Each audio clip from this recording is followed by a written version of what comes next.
اسی لیے موجودہ دور میں احترام انسانیت یعنی الکرامۃ البشریہ یا ریسپیکٹ فار ہیومینٹی، انسانیت کے ایک اکرام و احترام کے لیے موجودہ دور میں دنیا بھر میں نت نئی کوششیں ہو رہی ہیں۔ مثال کے طور پر سن 2008 سے اقوام متحدہ کی جانب سے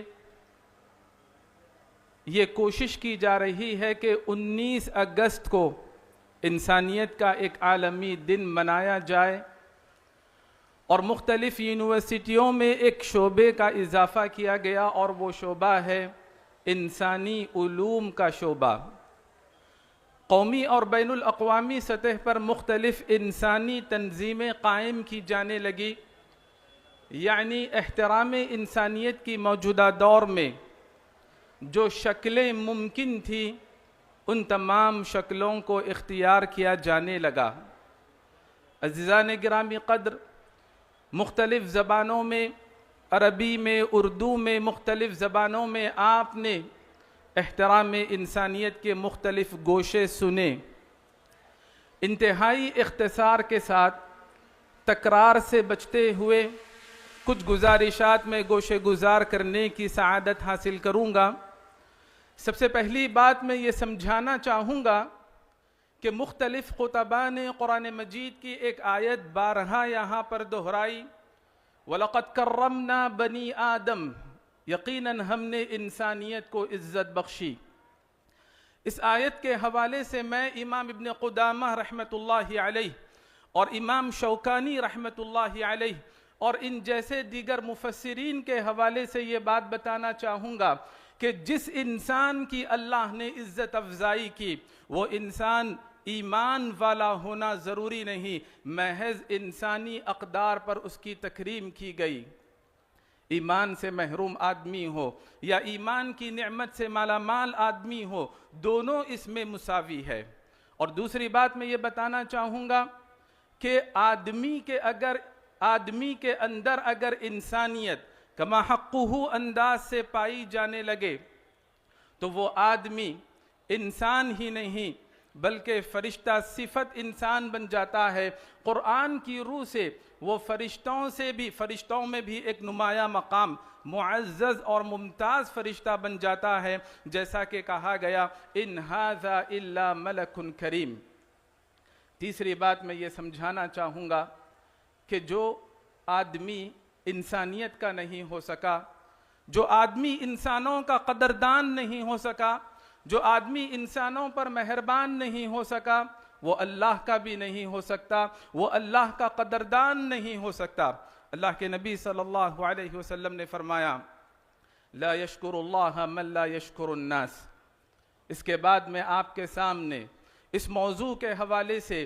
ربانی اہتمام، الہی اہتمام کو بتاؤں گا، نبوی کردار کو بتاؤں گا، اور ان دونوں کے تناظر میں ایک مومنانہ فریضے کو سمجھنے اور سمجھانے کی کوشش کروں گا۔ قرآن مجید کا آپ مطالعہ کریں، تقریباً 70 مقامات پر اللہ تبارک و تعالیٰ نے اس موضوع کو اہمیت دی، احترام انسانیت کو اللہ نے اہمیت دی، اور انسانیت سے اللہ تبارک و تعالیٰ نے خطاب فرمایا۔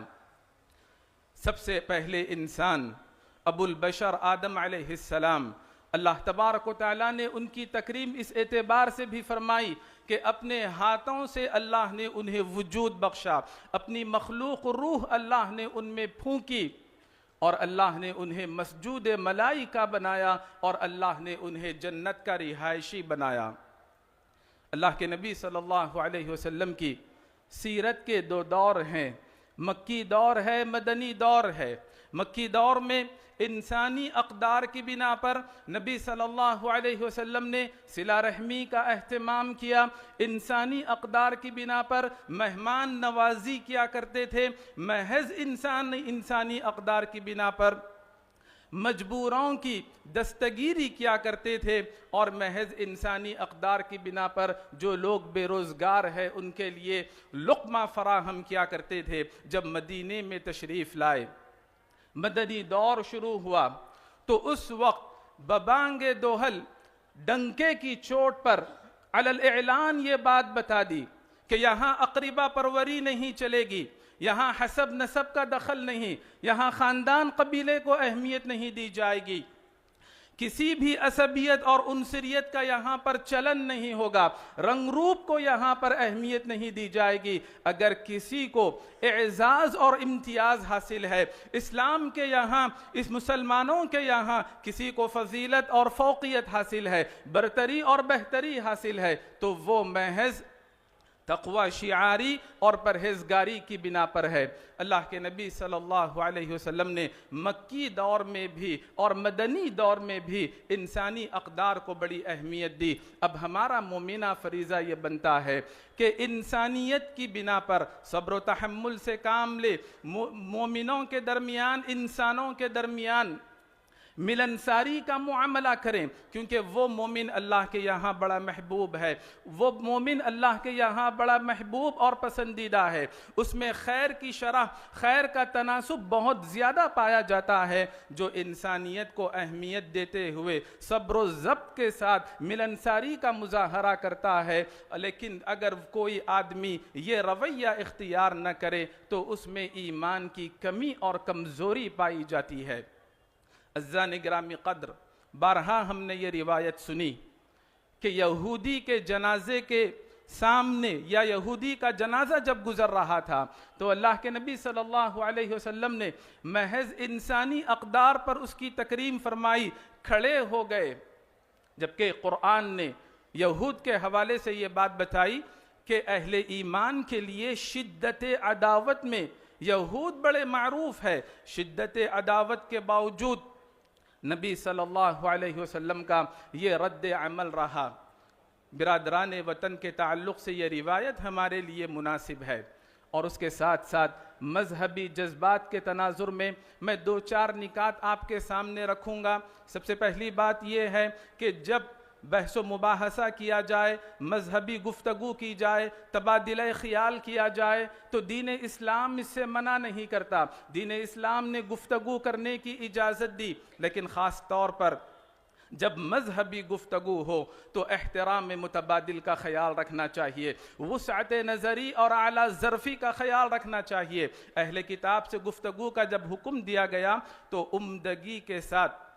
گفتگو کرنے کا اللہ تبارک و تعالیٰ نے پابند بنایا۔ دوسری بات یہ بتائی گئی کہ جو باطل معبودان ہیں ان کے ساتھ سب و شتم کا معاملہ، لعن و طعن کی گفتگو یا گالی گلوچ کا رویہ اختیار نہیں کرنا چاہیے۔ اور تیسری بات مذہبی جذبات کے حوالے سے میں یہ کہنا چاہوں گا کہ اسلام نے جبراً تبدیلی مذہب کی کوئی گنجائش نہیں رکھی ہے، بلکہ چوتھا نقطہ میں آپ کو یہ سمجھانا چاہوں گا، جبراً تبدیلی مذہب کا تصور تو درکنار، اگر کوئی آدمی آپ کی حفاظت میں، آپ کی پناہ میں آنا چاہتا ہے تو آپ پر یہ فرض ہے کہ آپ اس کی حفاظت فرمائیں، اس کی عزت افزائی کریں، آپ اسلام کو، اللہ کے کلام کو سمجھنے کا اسے موقع فراہم کریں۔ پھر آپ پر یہ فریضہ عائد ہوتا ہے کہ اس کے محفوظ مقام تک پہنچانے کا آپ بندوبست کریں۔ قرآن مجید نے ان تمام امور کا مسلمانوں کو پابند بنایا ہے۔ معزز حاضرین، احترام انسانیت اور فقہ الاقلیات کے تعلق سے، مائنورٹیز کے پروٹیکشن کے تعلق سے میں مزید یہ گفتگو کرنا چاہوں گا کہ اللہ کے نبی صلی اللہ علیہ وسلم کو اللہ تبارک و تعالیٰ نے قرآن مجید میں حکم دیا،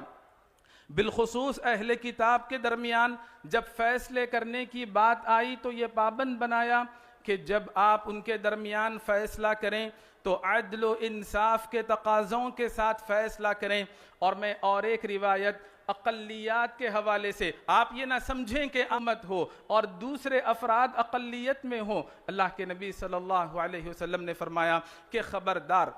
جس کسی مسلمان نے کسی ذمی اور معاہد پر ظلم کیا، اس کی بے حرمتی کی، اس کی حق تلفی کی، طاقت سے زیادہ اس پر بوجھ ڈالا اور اس سے مال کو چھین لیا، تو میں اس ظالم مسلمان کے بالمقابل اس مظلوم کافر کا قیامت کے دن حمایتی اور وکیل ہو جاؤں گا۔ اللہ کے نبی صلی اللہ علیہ وسلم نے مذہبی جو شخصیات ہوتی ہیں، ذی اثر اور معتبر شخصیات ہوتی ہیں، ان کی تکریم کرنے کا بھی حکم دیا، اور اس کے ساتھ ساتھ لوگوں کی جان و مال کی حفاظت کرنی چاہیے، اموال و املاک کی حفاظت کرنی چاہیے، امن عام کی حفاظت کرنی چاہیے، اور معاملات میں وسعت نظری کا مظاہرہ کرنا چاہیے، چاہے ماحولیات کے تحفظ کی بات ہو یا نباتیات کی بات ہو، حیوانیات کی بات ہو، نظام کائنات کی بات ہو۔ وقت اجازت نہیں دیتا کہ ان جزئیات پر گفتگو کی جائے۔ دین اسلام احترام انسانیت کے حوالے سے ان تمام موضوعات میں رہنمائی کرتا ہے۔ خلاصہ کلام یہ ہے کہ دین اسلام ایک ہماگیر مذہب ہے، دین اسلام نظام فطرت سے ہم آہنگ مذہب ہے، دین اسلام انسانیت کا علمبردار اور پاسدار مذہب ہے، جس کی اولین ترجیح امن و امان کی حفاظت ہے، اور اسی طرح سسکتی ہوئی بلکتی ہوئی اس انسانیت کی پاسداری، غم گساری اور رواداری ہے۔ واللہ تعالی اعلم، وصلی اللہ علی النبی وسلم، وجزاکم اللہ خیرا۔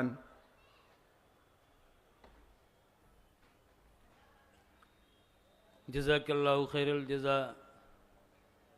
یہ تھے شیخ حسین احمد مدنی صاحب، جو انتہائی سنجیدہ انداز میں خطاب کر رہے تھے۔